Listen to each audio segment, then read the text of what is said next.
സമാധാനം നിങ്ങളോടുകൂടെ. അറിയിച്ച നമ്മുടെ കർത്താവിശിമിശിഹായുടെ പരിശുദ്ധ സുവിശേഷം. ആ ദിവസങ്ങളിൽ മറിയം യൂദയായിലെ മലമ്പ്രദേശത്തുള്ള ഒരു പട്ടണത്തിലേക്ക് തിടുക്കത്തിൽ യാത്ര പുറപ്പെട്ടു. അവൾ സഖറിയായുടെ വീട്ടിൽ പ്രവേശിച്ച് എലിസബത്തിനെ അഭിവാദനം ചെയ്തു. മറിയത്തിന്റെ അഭിവാദനം കേട്ടപ്പോൾ എലിസബത്തിന്റെ ഉദരത്തിൽ ശിശു കുതിച്ചു ചാടി. എലിസബത്ത് പരിശുദ്ധാത്മാവിനാൽ നിറഞ്ഞവളായി. അവൾ ഘോഷിച്ചു, നീ സ്ത്രീകളിൽ അനുഗ്രഹീതയാണ്, നിന്റെ ഉദരത്തിന്റെ ഫലവും അനുഗ്രഹീതം. എന്റെ കർത്താവിന്റെ അമ്മ എന്റെ അടുത്ത് വരുവാനുള്ള ഈ ഭാഗ്യം എനിക്ക് എവിടെ നിന്ന്? ഇതാ നിന്റെ അഭിവാദന സ്വരം എന്റെ ചെവികളിൽ പതിച്ചപ്പോൾ ശിശു എന്റെ ഉദരത്തിൽ സന്തോഷത്താൽ കുതിച്ചു ചാടി. കർത്താവ് അരുളി ചെയ്ത കാര്യങ്ങൾ നിറവേറുമെന്ന് വിശ്വസിച്ചവൾ ഭാഗ്യവതി. മറിയം പറഞ്ഞു, എന്റെ ആത്മാവ് കർത്താവിനെ മഹത്വപ്പെടുത്തുന്നു. എന്റെ ചിത്തം എന്റെ രക്ഷകനായ ദൈവത്തിൽ ആനന്ദിക്കുന്നു. അവിടുന്ന് തന്റെ ദാസിയുടെ താഴ്മയെ കടാക്ഷിച്ചു. ഇപ്പോൾ മുതൽ സകല തലമുറകളും എന്നെ ഭാഗ്യവതി എന്ന് പ്രകീർത്തിക്കും. ശക്തനായവൻ എനിക്ക് വൻകാര്യങ്ങൾ ചെയ്തിരിക്കുന്നു. അവിടുത്തെ നാമം പരിശുദ്ധമാണ്. അവിടുത്തെ ഭക്തരുടെ മേൽ തലമുറകൾ തോറും അവിടുന്ന് കരുണ വർഷിക്കും. അവിടുന്ന് തന്റെ ഭുജം കൊണ്ട് ശക്തി പ്രകടിപ്പിച്ചു. ഹൃദയവിചാരത്തിൽ അഹങ്കരിക്കുന്നവരെ ചിതറിച്ചു. ശക്തന്മാരെ സിംഹാസനത്തിൽ നിന്ന് മറിച്ചിട്ടു. എളിയവരെ ഉയർത്തി. വിശക്കുന്നവരെ വിശുദ്ധ വിഭവങ്ങൾ കൊണ്ട് സംതൃപ്തരാക്കി. സമ്പന്നരെ കൈയോടെ പറഞ്ഞയച്ചു. തന്റെ കാരുണ്യം അനുസ്മരിച്ചുകൊണ്ട് അവിടുന്ന് തന്റെ ദാസനായ ഇസ്രായേലിനെ സഹായിച്ചു. നമ്മുടെ പിതാക്കന്മാരായ പ്രാഹത്തോടും അവന്റെ സന്തതികളോടും എന്നേക്കുമായി ചെയ്ത വാഗ്ദാനം അനുസരിച്ച് തന്നെ മറിയം അവളുടെ കൂടെ 3 മാസത്തോളം താമസിച്ചു. പിന്നെ വീട്ടിലേക്ക് മടങ്ങി. സ്നേഹിക്കപ്പെട്ട സഹോദരങ്ങളെ, മംഗളവാർത്തയിലേക്ക് പ്രവേശിക്കുവാൻ ഇനി ഒരാഴ്ച കൂടിയേ ഉള്ളൂ. പ്രത്യേകമായിട്ട് ഈ ശനിയാഴ്ച മംഗളവാർത്ത ആരംഭിക്കും. പരിശുദ്ധ അമ്മ, പ്രത്യേകമായിട്ട് ദൈവത്താൽ തിരഞ്ഞെടുക്കപ്പെട്ട അവൾ, ദൈവ സാന്നിധ്യം കൊണ്ട് നിറഞ്ഞവൾ, വചനത്തിന് മാംസം കൊടുത്തു. ഇതെങ്ങനെ സംഭവിക്കും? ഞാൻ പുരുഷനെ അറിയുന്നില്ലല്ലോ. നിന്റെ ചാർച്ചക്കാരിയായ എലിസബത്ത് വാർദ്ധക്യത്തിലൊരു കുഞ്ഞിനെ ഗർഭം ധരിച്ചിരിക്കുന്നു. പന്ഥ്യെന്നാണ് അവൾ വിളിക്കപ്പെട്ടത്. എന്നാൽ ഇത് അവർക്ക് 6-ാം മാസമാണ്. ദൈവത്തിന് അസാധ്യമായതൊന്നുമില്ല. ഇതാ കർത്താവിന്റെ ദാസി. അടയാളത്തിൽ അവർ വിശ്വസിച്ചു. അവൾ തിടുക്കത്തിൽ ആ അടയാളം കണ്ടെത്തുവാൻ ഓടുകയാണ്. ആത്മാവിൽ നിറഞ്ഞവളായി തന്റെ ഗർഭപാത്രത്തിൽ രൂപം പ്രാപിച്ച ദൈവപുത്രന് ഒരുക്കുവാൻ, അവന് വഴിയൊരുക്കുവാൻ നിയോഗിക്കപ്പെട്ടവനെ ആദ്യം പോയി കാണുകയാണ്. അവൾ തിടുക്കത്തിൽ യാത്ര ചെയ്യുന്നു. എലീശയുടെ വീട്ടിൽ ചെന്ന് അഭിവാദനം അർപ്പിക്കുന്നു. ഇവരെ എല്ലാവരിലും മറച്ചിരുന്ന എലീശ ഈ വിവരം തന്റെ ചേടത്തിയുടെ മകൾ വന്ന് അഭിവാദനം അർപ്പിച്ചപ്പോൾ ദൈവത്തിന്റെ സാന്നിധ്യം അവൾക്ക് അനുഭവപ്പെട്ടു. കാരണം അവളുടെ അഭിവാദനം കേട്ടപ്പോൾ ഗർഭപാത്രത്തിൽ രഹസ്യമായി വെച്ചിരുന്ന ആ ശിശു സന്തോഷത്തിൽ, ആത്മാവിൽ സന്തോഷിച്ചുകൊണ്ട് കുതിച്ചു ചാടുന്നു. അമ്മയെ ചലിപ്പിച്ചു അവന്റെ ചലനം. അവൾ വിശ്വാസത്തോടെ നിന്റെ അഭിവാദന സ്വരം കേട്ടപ്പോഴാണ് എന്റെ ഗർഭപാത്രത്തിലെ ശിശു ആത്മാവിനാൽ നിറഞ്ഞത്. ആ ചലനം എന്നെ ബാധിച്ചു.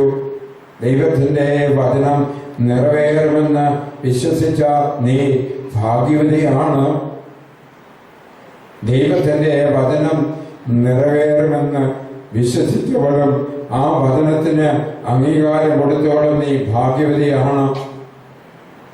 ഇതാ പരിശുദ്ധാത്മാവിനാൽ നിറയപ്പെട്ട എലീശായ അഥവാ സ്നാപകനുടെ എലീശായും ആത്മാവിനാൽ നിറഞ്ഞ് വചനം കൊടുത്തു കഴിഞ്ഞപ്പോൾ ആ വചനം മാംസം ധരിക്കപ്പെട്ട അമ്മയിലത് വലിയ ശക്തിയായ ഒരു അഭിഷേകമായി തീരുന്നുണ്ട്. നന്മ നിറഞ്ഞവിടെ സത്യ കർത്താവ് നിന്നോടുകൂടെ എന്ന ദൈവദൂതൻ പറഞ്ഞ ക്ഷണത്തിൽ തന്നെ അവൾ വചനം സ്വീകരിച്ചതാണ്. അവിടെ ഇതാ കർത്താവിന്റെ ദാസി എന്ന വലിയ ബഹളമില്ലാതെ നിശബ്ദതയിൽ പറഞ്ഞ് ഏറ്റുവാങ്ങിയവൾ ഇവിടെ എലീശയുടെ വീട്ടിൽ വന്നു കഴിഞ്ഞപ്പോൾ ദൈവത്തിന്റെ വചനം നിറവേറുമെന്ന് വിശ്വസിച്ചത് ഈ ഭാഗ്യവതിയാണ്. നിന്റെ അഭിവാദനമാണ് എന്നെ ആത്മാവിൽ ശക്തീകരിച്ചത് എന്നൊക്കെ പറഞ്ഞപ്പോൾ എന്റെ ആത്മാവിന്റെ കർത്താവിനെ മഹത്വപ്പെടുത്തുന്നു. എന്റെ ചിത്തം എന്റെ രക്ഷകനായ ദൈവത്തിൽ ആനന്ദിക്കുന്നു. ഇനി എല്ലാ തലമുറകളും എന്നെ ഭാഗ്യവതി എന്ന് പ്രവർത്തിക്കും. ശക്തനായവനെ വൻകാര്യങ്ങൾ ചെയ്തിരിക്കുന്നു. അവന്റെ നാമം പരിശുദ്ധമാകുന്നു. അവിടുത്തെ ഭക്തരുടെ മേൽ തലമുറകൾ തോറും അവിടുന്ന് കരുണ വർഷിക്കും. അവിടുന്ന് തന്നെ ഭുജം കൊണ്ട് ശക്തി പ്രകടിപ്പിച്ചു. ഹൃദയ വിചാരത്തിൽ അഹങ്കരിച്ചവരെ ചിതറിച്ചു. ശക്തന്മാരെ സിംഹാസനത്തിൽ മറിച്ചിട്ടു. വിശക്കുന്നവരെ വിശുദ്ധ വിഭവങ്ങൾ കൊണ്ട് സംതൃപ്തരാക്കി.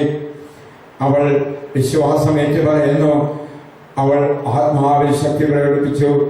അവൾ തന്നെ പറയുകയാണ് ദൈവത്തിന്റെ വചനം വിശ്വസിച്ച് അവൾ തന്നെ പറയാണ് തന്റെ ദാസിയുടെ താഴ്മയെ ദൈവം കടാക്ഷിച്ചു. ഇനി എല്ലാ തലമുറകളും എന്നെ ഭാഗ്യവതി എന്ന് പ്രവർത്തിക്കും.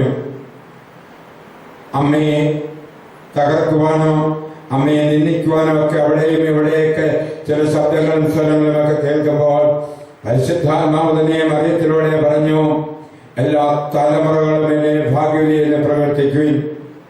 സാത്താൻ ഏറ്റവും വെറുപ്പുള്ള തകർക്കുവാനായിട്ട് ഉദ്യമിച്ച് നടക്കുന്നത് അമ്മയാണ്. അഥവാ അമ്മയെ അംഗീകരിക്കുന്ന സഭയെയും.